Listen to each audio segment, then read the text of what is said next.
I never thought I'd be sharing something like this on Reddit, but I could use some advice. I'm a 62-year-old man, and my life has turned into some kind of soap opera. It all started with an inheritance from my father, but let me back up a bit and give you some context. I've lived in this city my entire life. I grew up in a modest home with my parents and two sisters. My father was a hardworking man who spent his entire career at the local steel mill. He started as a janitor and worked his way up to floor manager over the course of 40 years. My mother was a homemaker who occasionally took on seamstress work to help make ends meet. They weren't rich by any means, but they always made sure we had what we needed. I followed in my father's footsteps and started working at the steel mill right out of high school. It was there that I met my wife, Sarah. She worked in the office, handling payroll. We hit it off immediately, bonding over our shared love of classic movies and homemade pasta. We married young, at 22, and had our son Jake 2 years later. Sarah and I had a wonderful life together. We bought a small house not far from where I grew up, and we poured our hearts into making it a home. Sarah had a knack for finding beautiful, unique pieces at flea markets and garage sales. Our home was filled with these treasures, each with its own story. Tragedy struck when Jake was 20. Sarah was diagnosed with an aggressive form of cancer. We fought it hard for 3 years, but in the end, we lost her. It was the darkest period of my life. Jake and I leaned on each other heavily during that time. He had just graduated college and was starting his career in software engineering. Despite job offers in other cities, he chose to stay close to home for those first couple of years after Sarah's passing. As time went on, Jake's career took off. He got an offer from a big tech company in another city that was too good to pass up. I encouraged him to take it, even though it meant he'd be moving away. I didn't want my loss to hold him back from his dreams. For the next few years, it was just me in our family home. I kept myself busy with work and my hobbies. I took up woodworking, something I'd always wanted to try but never had the time for when Sarah was sick. I made small pieces at first, picture frames, birdhouses, but eventually worked my way up to furniture. The garage became my sanctuary. Then, 5 years ago, Jake called me with exciting news. He was engaged to a woman named Phoebe. They had met at a tech conference and hit it off immediately. Jake brought her home to meet me a few months before the wedding. Phoebe was charming and vivacious, with a quick wit that reminded me a bit of Sarah. She seemed genuinely interested in our family history, asking about old photos and the stories behind Sarah's flea market finds. The wedding was a joyous occasion, the happiest day since we'd lost Sarah. Jake looked so handsome in his tux, and Phoebe was radiant in her gown. I remember giving a toast, my voice cracking as I said how proud Sarah would have been of the man Jake had become, and how happy she would have been to welcome Phoebe to our family. After the wedding, Jake and Phoebe decided that she would move in with me while Jake continued his work in the other city. The arrangement made sense.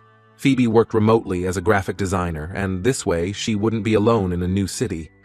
I was thrilled at the idea of having company in the house again. At first, everything was wonderful. Phoebe and I got along great. We'd have dinner together most nights, and I taught her some of Sarah's old recipes. She even took an interest in my woodworking, and I showed her how to make some simple pieces. We had a good routine going, and I felt like I had gained a daughter. Then, last year, my father passed away. It was a peaceful passing. He went to sleep one night and simply didn't wake up the next morning. At the reading of his will, I was surprised to learn that he had left me 4 flats in an old building downtown. I knew he had done well for himself after retiring from the mill, investing in real estate, but I had no idea about these properties. After some consideration, I decided to move into one of the flats and rent out the others. The flat I chose was on the 3rd floor, with a nice view of the city park. It needed some work, but I saw it as a project to keep me busy. Phoebe helped me pick out paint colors and new fixtures. We spent weekends fixing up the place, and it started to feel like home. I found tenants for the other flats fairly quickly. There was an elderly couple on the ground floor, a young family on the 2nd floor, and a 30-year-old graphic designer named Tom on the floor below me. Tom seemed like a nice guy, quiet, polite, always paid his rent on time. Everything seemed perfect until about a week ago. Tom reported a broken faucet in his bathroom. I told him I'd come by the next day to check it out and schedule a repair. When I went down to his flat, I knocked on the door, but there was no answer. I could hear the shower running, so I figured he was in there and couldn't hear me. I was about to leave when I heard a woman's laugh. A laugh I recognized. I stood there, frozen, as I heard Phoebe's voice coming from inside Tom's apartment. At first, I thought maybe she was just visiting, but then I heard sounds that made it clear what was really going on. I felt sick to my stomach. I waited in the hallway, not sure what to do. When Phoebe finally came out, she looked shocked to see me. She started stammering excuses, but I cut her off. I told her I knew what was happening and that I was going to tell Jake. Phoebe begged me not to say anything, claiming it was a one-time mistake. But I could tell from the way Tom looked when he came out that this wasn't the first time. I was furious and disappointed. I've always believed in honesty, and I couldn't keep this from my son. I went back to my flat and called Jake immediately. I told him everything I had seen and heard. Jake was silent for a long time, then said he needed to think and would call me back. I felt terrible being the bearer of such news, but I knew it was the right thing to do. About an hour later, Jake called me back. His voice was cold and angry, but not for the reason I expected. He told me that Phoebe had already called him, crying and saying that I had been making inappropriate advances towards her for months. She claimed that she had gone to Tom's apartment to escape me, and that I had followed her there and tried to force my way in. I was stunned. I couldn't believe Phoebe would make up such horrible lies about me. I tried to explain to Jake that it wasn't true, that I had caught Phoebe cheating, but he seemed reluctant to believe me. He said he was coming home the next day to sort everything out. After I got off the phone with Jake, I heard a commotion outside. I looked out my window to see Phoebe in the courtyard, crying and telling some of our neighbors that I had tried to assault her. I was in shock. How could she turn this around on me so quickly? I went downstairs to try and set the record straight, but as soon as Phoebe saw me, she started screaming and backing away, putting on a show for everyone. Some of the younger residents immediately came to her defense, glaring at me and telling me to stay away from her. A few of the older residents, who have known me for years, looked confused and conflicted. Mrs. Johnson, my neighbor for over 30 years, came up to me and asked if I was okay. I tried to explain the situation to her, but with Phoebe's continued theatrics, it was hard to get a word in. The next few hours were a blur. Rumors spread through the building like wildfire. By nightfall, it seemed like everyone had chosen a side. The older residents, who knew me well, seemed to be on my side, but many of the younger ones were firmly supporting Phoebe. I barely slept that night, dreading Jake's arrival the next day. How could I convince my own son that I wasn't the monster Phoebe was making me out to be? The thought of losing my son's trust was unbearable. I don't know what to do. I never imagined I'd be in a situation like this at my age. I've always tried to be a good father and a decent person. Now, because I caught my daughter-in-law cheating, I'm being painted as a pervert and a predator. I'm scared, confused, and feeling more alone than ever. Has anyone been in a similar situation? How do I prove my innocence when it's just my word against Phoebe's? How do I get my son to believe me? Any advice would be appreciated. Update 1. It's been a week since my last post, and I want to thank everyone for their support and advice. Your kind words have been a lifeline during this nightmare. Jake arrived the day after my post, and things didn't go well at first. He came to my flat with Phoebe, which caught me off guard. As soon as they entered, Phoebe started acting scared, staying close to Jake and avoiding eye contact with me. It was surreal to see her put on this act, when just days ago we had been laughing together in the kitchen, trying to recreate Sarah's famous lasagna recipe. Jake looked torn. I could see the conflict in his eyes as he looked between Phoebe and me. He asked me to explain my side of the story again. I told him everything, just as I had on the phone. I even mentioned specific moments from the past few months, like the time Phoebe and I spent a whole weekend refinishing an old dresser I'd found at a yard sale. I hoped these details would remind him of the good relationship we had before all this. Phoebe interrupted several times, crying and accusing me of twisting things. She claimed that I had been making her uncomfortable for months, with lingering looks and accidental touches. It was all lies, but she was very convincing. I could see Jake struggling to know who to believe. The tension in the room was unbearable. Jake suggested we all go down to Tom's flat to confront him. I agreed, hoping Tom would tell the truth. But when we got there, Tom wasn't home. His neighbor said he had left early that morning with a suitcase. This seemed to make Jake even more suspicious of me. Phoebe suggested that I had warned Tom to leave, which was absurd. I hadn't spoken to Tom since the day I caught them. We went back to my flat, and Jake asked to see my phone. I handed it over without hesitation, knowing there was nothing incriminating on it. He went through my messages and call history, but found nothing suspicious. However, this didn't seem to convince him completely. He said he needed time to think and left with Phoebe. I was devastated. My own son couldn't decide whether to believe me or the woman who was cheating on him. Over the next few days, the atmosphere in the building was tense. Phoebe had moved into one of my other flats, claiming she didn't feel safe near me. Some of the residents who had sided with her gave me dirty looks whenever I passed them in the hallway. Mrs. Johnson and a few other longtime neighbors tried to support me. They told others about what a good neighbor and person I'd always been. Mrs. Johnson even recounted the time I spent days helping her clear out her basement after a flood, refusing to take any payment. But it didn't seem to sway those who had already made up their minds. Jake was distant. He would come to check on me, but our conversations were strained. I could tell he was torn between his wife and his father, and it was eating him up inside. One evening, he broke down and told me about a memory from his childhood. He recalled a time when he was about 10, and I had caught him lying about breaking a vase. He said he remembered how disappointed I had been, not because of the vase, but because of the lie. He said I had told him that honesty was the most important thing in any relationship. "I'm trying to reconcile that memory with what's happening now, Dad," he said, his voice cracking. "I just don't know what to believe. I felt trapped in my own home. I stopped going out except when necessary, afraid of running into Phoebe or facing accusing glares from neighbors. My son, who I had always been close to, now looked at me with doubt in his eyes. It was one of the lowest points of my life. But then, something unexpected happened. A young woman named Mila came to my door. She introduced herself as Tom's ex-girlfriend. She had heard about the situation from a friend who lived in the building and said she had information that could help me. Mila told me that she and Tom had broken up because she caught him cheating with Phoebe. She had proof, pictures and chat logs on her phone. She showed me some of them, and there was no doubt it was Phoebe in those pictures. I was relieved but also angry. Angry that Phoebe had not only cheated on my son, but had then tried to destroy my reputation to cover her tracks. Angry that it had come to this, needing evidence to prove my innocence to my own son. Mila agreed to talk to Jake and show him the evidence.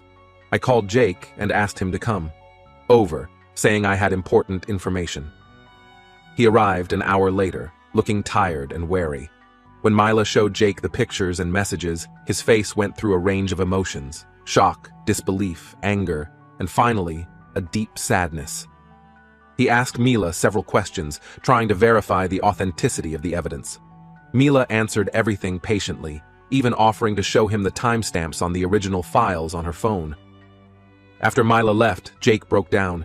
He apologized to me over and over for doubting me. I held my son as he cried, feeling a mix of relief that the truth was out and sadness for the pain he was going through. It reminded me of the nights after Sarah died when we would sit together in silence, both of us grieving, but finding comfort in each other's presence. Jake confronted Phoebe that same day. I wasn't there for the confrontation, but Jake told me later that Phoebe had tried to deny everything at first. When faced with the evidence, she broke down and admitted to the affair, but tried to blame it on feeling lonely with Jake away so often. Jake moved out of the flat he was sharing with Phoebe and is staying with me now. He's initiated divorce proceedings. The truth has started to spread through the building, and many of those who doubted me have come to apologize. I'm relieved that the truth is out, but this whole ordeal has left me feeling drained and somewhat disillusioned. I'm glad to have my son back, but I worry about the long-term effects this will have on him and on our relationship. I'll post another update if anything significant happens. Thank you all again for your support during this difficult time. Update 2. It's been about a month since my last update, and I wanted to share what's been happening. Things have calmed down somewhat, but we're still dealing with the aftermath of everything that happened. Jake has been staying with me this whole time. He's been working remotely, which has given us a chance to spend more time together and start rebuilding our relationship. It hasn't been easy. There's still some lingering tension from the period when he doubted me. We've had some long, difficult conversations about trust and communication. One evening, we were sitting on the balcony, watching the sunset. Jake turned to me and said, "Dad, do you remember when I was 12 and I wanted to quit the baseball team?" I nodded, recalling how frustrated Jake had been that season. He continued, "You told me that sometimes the hardest things are the most worth doing, and that giving up should never be our first option. I think about that a lot now. We've been trying to reconnect through shared activities. Jake has taken an interest in my woodworking, something he never really cared about before. We've been working on building a bookshelf together. It's slow going. Jake is all thumbs when it comes to handiwork, but the time spent together has been invaluable. The divorce proceedings are underway. Phoebe moved out of the building about 2 weeks ago.